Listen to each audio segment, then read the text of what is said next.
So nowadays WhatsApp is providing a business account option. So if you are having any business account and you want to integrate that account in your application, so this tutorial is for you. So let's go through this entire tutorial for more information on how we can integrate feedback or contact option using WhatsApp in your application. So now the first prerequisite is we need to add a URL launcher here.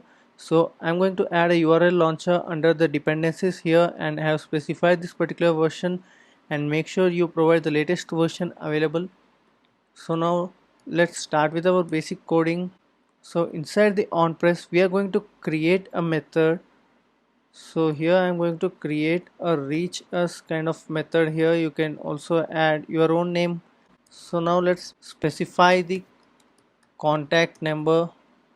So here I'm going to just specify any basic number, but while you are implementing this, make sure you specify the actual number so that the user can reach to this particular number when they tap on the reach us button. And also we have one more variable like Android URL. So with the help of this URL we are going to open the WhatsApp in Android device. So we are going to specify this URL here, and you need to append the contact here, and also you need to specify here the text. So I just want to specify, hi, I need some help. So this is what some information I want to let the user know so that he can respond back now.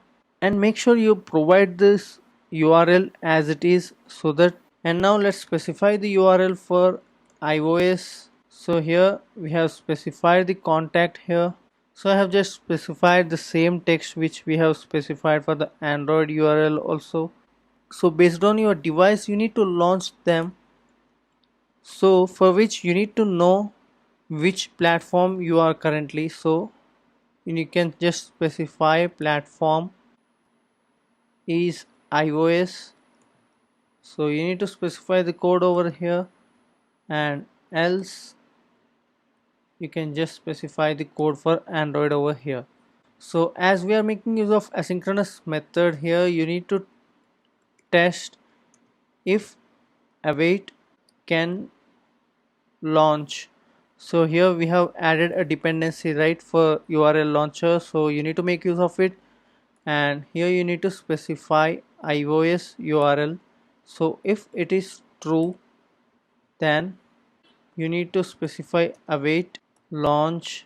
You need to specify iOS URL, and also you need to specify here. So here you are trying to set the force Safari to false here, so that the URL will not be launched in your browser, and it will make use of the application installed in your device. And else, so if your device doesn't have WhatsApp installed, then you need to specify. And if WhatsApp is not installed on your device, you can just make use of a print here. You can just provide here a toast or a snack bar also. I'm just trying to specify a print here to let you know what needs to be done in else part. So now let's try to copy this same, and now let's try to implement Android URL over here, and you need to launch Android URL here. We don't require this one for Android. And in the else it's the same message again, WhatsApp is not installed. So you need to call reach us, and we can now able to see the WhatsApp for this account. Here you can see our screen is now open, and also you can see the message is being pre-written in our text box.